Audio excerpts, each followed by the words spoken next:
மாண்புமிகு தமிழக முதல்வர் மு.க. ஸ்டாலின் அவர்கள் மணிமுத்தாறு அணையிலிருந்து 441 கனஅடி தண்ணீர் 445 கனஅடி தண்ணீர் வீதம் இன்று முதல் 82 நாட்கள் 31/3/2024 வரை திறப்பதற்கு ஆணை வழங்கி இன்று திறந்துவிடப்பட்டிருக்கின்றது. இதன் மூலம் நம்முடைய மணிமுத்தாறு அணையினுடைய 1வது ரீச்சில் 85 குளங்கள், 2வது ரீச்சில் 86 குளங்கள், மொத்தம் 11,134 ஏக்கர் நிலம். இந்த ஆண்டு 1வது 2வது ரீச்சுக்கு மட்டும்தான் தண்ணீர் எடுக்கின்ற உரிமை உண்டு. மணிமுத்தாறு அணை முழு கொள்ளளவு எட்டிய காரணத்தினால் 3வது 4வது ரீச்சுகளுக்கும் இந்த ஆண்டு தண்ணீர் திறக்கப்பட இருக்கின்றது.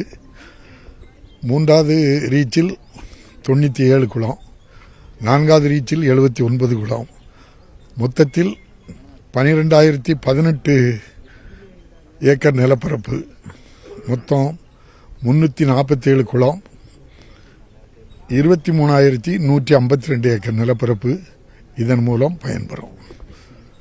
17ஆம் தேதி வெள்ள நீர் கால்வாய் நம்ம பரிசோதனை ஓட்டமாக திறந்து விட்டோம்ல, திறந்ததுக்கு கொள்முறை உள்ளிட்ட இடங்களில் சேதமாயிருக்கு. அதை நம்ம சரி பண்ணிட்டோமா?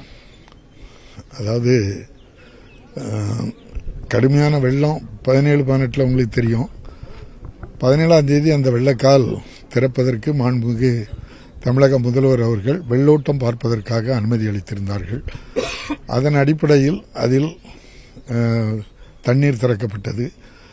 அந்த தண்ணீர் மட்டுமல்ல, ஒட்டுமொத்தமாக கடனா, பாவநாசம், மணிமுத்தாறு அணையில் உள்ள தண்ணீர்கள் எல்லாம் ஒட்டுமொத்தமாட்டு நிரப்பாக வந்ததுனால அந்த கொழுமடையில் உடைப்பு ஏற்பட்டது.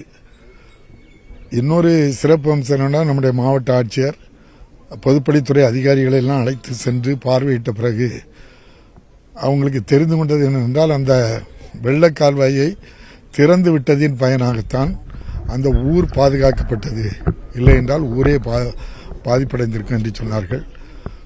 பலவிதமான விமர்சனங்கள் சொன்னாலும் அந்த வெள்ளக்கால்வாய் கிட்டத்தட்ட நாங்குநேரி, ராதாபுரம், திசைமலை, திருச்செந்தூர், ஏரல், சாத்தாங்குளம் பகுதிகளுக்கு மிகப்பெரிய ஒரு வரப்பிரசாதமான திட்டம். மறைந்த தலைவர் கலைஞர் தந்த திட்டம். நீங்கள் சொன்னபடி அந்த கொழுமடையிலே உடைப்பு ஏற்பட்டது உண்மை. அது இதை திறந்ததால் அல்ல, ஒட்டுமொத்த வெள்ளப்பெருக்கால் அப்படி நிலை ஏற்பட்டது.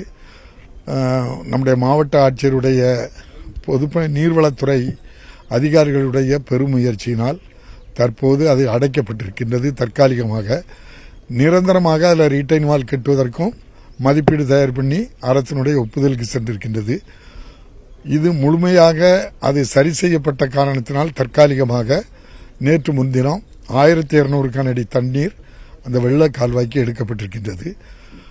அதன் மூலம் கீழே நம்முடைய கருமேனி ஆற்றில் 780 கனஅடி தண்ணீர் அதில் செல்லும். அதிலிருந்து கிட்டத்தட்ட 14 அணைக்கட்டுகள், அதாவது மொத்தத்தில் சொன்னால் இந்த மணிமுத்தாறு அணையினுடைய 4வது ரீச் அது. அதிலும் கிட்டத்தட்ட 79 குளங்கள் பாசன வசதி பெறுவதோடு கடைசி கால்வாய் முழுமையாக அந்த குளங்கள் நிரம்பிய பின்பு புத்தந்தருவை, வைரவந்தருவை ஆகிய குளங்களுக்கு சென்று நம்முடைய அந்த பகுதியில் இருக்கின்ற கடைசி கடற்கரை வரை அந்த தண்ணீர் செல்கின்ற வாய்ப்பு இருக்கின்றது. நிச்சயமாக இந்த கால்வாய் எங்கெங்கு என்னென்ன பிரச்சனைகள் இருக்கிறது என்பதையெல்லாம் நீர்வளத்துறை அதிகாரிகள் பார்வையிட்டு வேண்டிய நடவடிக்கைகள் எடுத்து வந்து கொண்டிருக்கின்றார்கள். மணிமுத்தாறு பாபநாசம் அணையினுடைய உபரி நீர் வரும் வரை அந்த கால்வாயிலும் தண்ணீர் செல்லும். திருநெல்வேலி, தூத்துக்குடி மாவட்டத்தில் 358 குளம் பாதிக்கப்பட்டதா சீஃப் செக்ரட்டரி திருநெல்வேலி சொன்னாங்க. எவ்வளவு குளங்கள் அந்த அடைப்பெல்லாம் இன்னைக்கு முழுமையாக அடைக்கப்பட்டிருக்கு? இல்ல, தற்காலிகமாக 100% பணிகள் முடிவடைந்திருக்கின்றது. தற்காலிகமாக. இனி அது நிரந்தர பணியாற்றி செய்வதற்கு மதிப்பீடு தயாரிக்கப்பட்டிருக்கின்றது. எந்த குளத்துக்கும் நம்ம கால்வாயோ அல்லது கரையோ பாதிக்கப்பட்டது முழுமையாட்டு சரி செய்யப்பட்டிருக்கிறது. தண்ணீர் நிரப்பதற்கான நடவடிக்கைகள் எடுக்கப்பட்டது. அது இப்போ நம்முடைய ஏற்கனவே மணிமுத்தாரும் பாபநாசமும் உபரி நீர் பெருகிட்டு இருக்கு. நம்முடைய மாவட்ட ஆட்சியர் ஒரு 10 நாளைக்கு முன்னால ஒரு அறிக்கை விட்டுருப்பாங்க, நீங்க பார்த்துருப்பீங்க. பாதிக்கப்பட்ட குளங்களுக்கு எங்கிட்ட தண்ணி நிறைய இருக்கு, சிறப்பு கவனம் செலுத்தி நீர்வளத்துறை அதிகாரிகளுடைய முயற்சியினால் எல்லா குளங்களும் நிரப்பி தரப்படும் என்றார்கள். அதுபடி நிச்சயமாட்டு அனைத்து குளங்களுமே நிரப்பி தரப்படும். வெள்ளக்கால்வாயில ஏற்கனவே விஜயநாராயண குளம் ஃபுல் ஆயிட்டு, அதுக்கு 400 கனஅடி தண்ணி, நம்பியார் 600 கனஅடி தண்ணி ஓவர்ஃப்ளோ தான் ஆச்சு. சுவிசேஷபுரம் குளம் 340 கனஅடி தண்ணி போகும், அதுவும் ஃபில்லப் ஆயிட்டு. இது போக எடையங்குடி 300 கனஅடி ஃபில்லப் ஆயிட்டு. அதிசய கிணறுக்கு 200 கனஅடி தண்ணி போகும், ஆயங்குளம் ஆனைக்குடி படுகை விளையாட்டு. அதுக்கும் தேவையான அளவுக்கு இப்ப தண்ணி கொடுக்க ஏற்பாடு பண்ணிட்டு இருக்கு. நீங்க காரியாண்டிக்கு கீழே இருக்கிற தண்ணியை வச்சு கூட கடந்த ஒரு வாரத்துக்கு முன்னால் வர அதிசய கிணத்துக்கு தண்ணி சென்று கொண்டுதான் இருந்தது. அங்குள்ள லீக்கேஜ் எல்லா தண்ணிகளும் இப்போதுதான் அது நிறுத்தப்பட்டிருக்கு. இப்ப மேல இருந்து தண்ணி எடுத்தாச்சு. அதிசய கிணறு எவ்வளவு தேவையோ அதுக்கும் போகும். கூடுதல் குளம் ஒன்று இருக்கு எம்எல் தேர்ல, அதுக்கும் 100 கனஅடி தண்ணி பெருகிட்டு தான் இருக்கும். இதன் மூலம் நம்முடைய தூத்துக்குடி மாவட்டத்தில் ஸ்ரீவைகுண்டம், திருச்செந்தூர், ஏரல், சாத்தாங்குளம் ஆகிய வட்டங்களில் உள்ள பகுதிகளுக்கும் தண்ணீர் சென்று கொண்டே தான் இருக்கும். இந்த வெள்ளக்கால்வாயிலிருந்து போகிற தண்ணி, மணிமுத்தாறு 4வது ரீச்சில் உள்ள தண்ணி ஒட்டுமொத்தமாக அந்த பகுதிக்கு எந்த பகுதியும் புறக்கணிக்கப்படலை. ஏற்கனவே நம்முடைய நீர்வளத்துறை செக்ரட்டரி சொன்னாங்க 85% பணி முடிவடைந்திருக்கின்றது. 15% பணி எது என்றால் எம்எல் தேரி, அதில் ஒரு 8 ஹெக்டேர் இடம் வந்து நீதிமன்றத்தில் வழக்கில் இருக்கு. அது ஏற்கனவே அதில் வழக்கு இல்லாமல் இருந்தால் இதுக்குள்ள வேலை முடிஞ்சிருக்கும், அவ்வளவுதான். அதனால அதிகாரிகள், நம்ம இந்த அரசு வேகமாக செயல்பட்டு இவ்வளவு பெரிய வெள்ளத்தை கூட மக்களை பாதிப்பு இல்லாமல் பாதுகாத்திருக்கின்றது. கொடுத்திருக்கோம், ஆய்வுல இருக்கு. முதலீட்டாளர்கள் மாநாடு நடந்துச்சுல, அதில் வந்து நம்ம கிட்டத்தட்ட 6 லட்சம் கோடி கிட்ட முதலீடு ஈர்க்கப்பட்டிருக்கு. ஆனால் இதை பார்த்த அப்படின்னா ஏற்கனவே உத்தரப்பிரதேசத்தில் வந்து நடத்தப்பட்டதில் வந்து 33 லட்சம் கோடி எடுத்திருக்கோன்னு இருக்காங்க. அதே மாதிரி இப்போ வந்து குஜராத்தில் வந்து அந்த முதலீட்டாளர் மாநாடு வந்து ஜனவரி 10 அந்த 12 வரைக்கும் நடக்கு. ஆனால் மாநாடு நடக்கிறதுக்கு முன்னுக்கூட்டியே நாங்கள் வந்து அங்கே வந்து 7 லட்சம் கோடி ஈர்க்கணும் அண்ணாமலை சொல்லியிருக்காரு. அதை பற்றி அது பொலிட்டிக்கலாண்டி சொன்னீங்க. அதோட சேர்ந்து நம்ம அரசு உலக முதலீட்டாளர்கள் மாநாடுங்கிற பற்றி சொன்னதுனால ஒரு கருத்தை சொல்றேன். இதுக்கு முன்னால் தமிழ்நாட்டில் இவ்வளவு பெரிய முதலீடு வந்ததில்லை. இந்த அரசு பொறுப்பேற்று ஏற்கனவே பல நாடுகளுக்கு அமைச்சர்கள், அதிகாரிகளை அனுப்பி இந்த அளவுக்கு நம்முடைய முதலீடை கொண்டு வந்திருக்காங்க.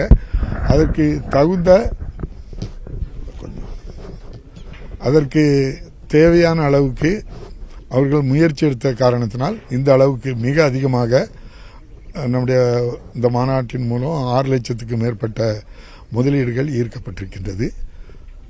உத்தரப்பிரதேசம் இதுபோல் 3 மடங்கு பரப்பளவு மக்கள் தொகை கொண்ட, தமிழ்நாட்டை போல 3 மடங்கு மக்கள் தொகை கொண்ட ஒரு மாநிலம். அந்த மாநிலத்துக்கு மத்திய அரசினுடைய நிதியிலிருந்து அவர்கள் கொடுக்கின்ற வரியில் ₹1 கொடுத்தா ₹2 19 பைசா கொடுக்காங்க. தமிழ்நாட்டில் நம்ம ₹1 கொடுத்தா 29 பைசா தான் நமக்கு தராங்க. அப்போ அவங்களுக்கு பணம் நிறைய இருக்கு, இன்ஃப்ராஸ்ட்ரக்சரை இன்னும் டெவலப் பண்ணலாம்.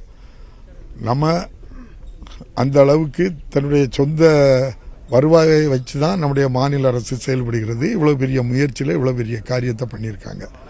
அதனால உத்தரப்பிரதேசத்தையும் நம்மளையும் ஒப்பிடுவது நியாயமானி தெரியல ஒண்ணு. அதே போல குஜராத்தை எடுத்துக்கிட்டா நம்முடைய மாண்புமிகு பாரத பிரதமருடைய ஸ்டேட் அது. குஜராத்துக்கு நம்முடைய பொதுத்துறை நிறுவனங்களுடைய அந்த தொழில் முதலீடு கூட அங்கதான் போகுது. உத்தரப்பிரதேசத்திலும் பாரதிய ஜனதா ஆட்சி, அங்கேயும் அவர்களுடைய ஆட்சி. இந்த 2 மாநிலத்துக்கும் பொதுத்துறை, ஒன்றிய அரசினுடைய பொதுத்துறை நிறுவனங்களும் அங்க கொண்டு போறாங்க. அந்த நிதியும் அங்க போகுது. அதனால நம்மை விட கூடுதலாட்டு இருக்கும். அந்த எந்த ஆதரவும் இல்லாம நம்ம இவ்வளவு பெரிய முதலீட்டை கொண்டு வந்தது நம்முடைய மாண்புமிகு முதல்வருடைய முழு முயற்சி தான். இன்னும் வருங்காலத்தில் தொழில் தொடங்குவதற்கும் நல்ல ஒரு அமைதியான மாநிலமாக இருப்பதனால கூடும். இன்னொன்னும் தெரிஞ்சுக்கிட்டோம், இந்தியாவில் 25 லட்சம் கோடி ரூபாய் வங்கி கடன் கார்பரேட் நிறுவனங்கள் வாங்கியதுக்கு ரைட் ஆஃப் பண்ணியிருக்கு. எல்லாருமே குஜராத்துக்காரங்க. குஜராத்துக்காரங்களுக்கு மட்டும்தான் அந்த ரைட்டாவே பண்ணிருக்கு. தமிழ்நாட்டில் யாருக்காவது பண்ணியிருக்கா? யாருக்கும் பண்ணல. தமிழ்நாட்டில் எந்த தொழிலதிபருக்கும் பண்ணல. இவனுங்க அபான்னு ஒரு ஆப்ஸ் ஒரு ஆயில் எடுக்கக்கூடிய நிறுவனம் என்பிஏ ஆயிற்று. அவங்கெல்லாம் தகுதியான ஆள் தான் ரைட்டா பண்ணி கொடுப்பாங்களா? தமிழ்நாட்டுக்காரங்களுக்கு என்ன பண்ண மாட்டாங்க. அதனால அங்க அந்த பொருளாதார ரீதியாட்டம் அவங்க குஜராத்தையும் உத்தரப்பிரதேசத்துக்கும் ஒன்றிய அரசு மிகப்பெரிய அளவில் அசுர பலத்தோடு அவங்களுக்கு உதவி செய்யறதுனால இங்க கூடியிருக்கு. இணக்கம் இல்லாத சூழல் இருக்கிறதுனால இது போன்ற நிலை நீங்க இணக்கம் இல்லைன்னு சொல்லலையே. நம்ம ஒன்றிய அரசு பாரத பிரதமர் வந்தா என்ன மரியாதை கொடுக்கணுமோ அதை நம்மளே கொடுக்காங்க. மத்திய அரசுடைய முதலீடு பொதுத்துறை முதலீடுகள் தமிழ்நாட்டுக்கு வரல இல்ல அங்க கொடுக்காங்க. நமக்கு ஒன்றும் அதனால அவங்களுக்கு ஒன்றும் நம்ம மோதல் போக்கு இல்லையா. ஒன்றிய அரசு பாரத பிரதமர் வந்தாக்கி உரிய மரியாதை கொடுக்கறாங்களே தவிர தெலுங்கானாவில் மாதிரியோ இல்ல வெஸ்ட் பெங்கால் மாதிரியோ ஒரு நிலை இல்லை. இது சட்டத்தின் ஆட்சி. சட்டப்படி இந்திய அரசியலமைப்பு சட்டத்துக்கு உட்பட்டு ஒன்றிய அமைச்சர் யார் வந்தாலும் என்ன மரியாதை கொடுக்கணுமோ அதெல்லாம் கரெக்டா கொடுக்காங்க. என்னதான் தெரியுமா உங்களுக்கு, பண நெருக்கடி எவ்வளவு இருக்கும்.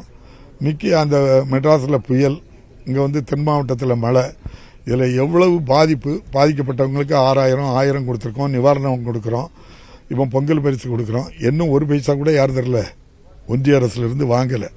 வாங்காமலே மாநில அரசு நம்முடைய மாண்புக்கு முதல்வர் முயற்சி செய்து சாமானிய மக்களுக்கு செல்லக்கூடியதை காலம் தாழ்த்தாமல் கொடுத்திருக்காங்க.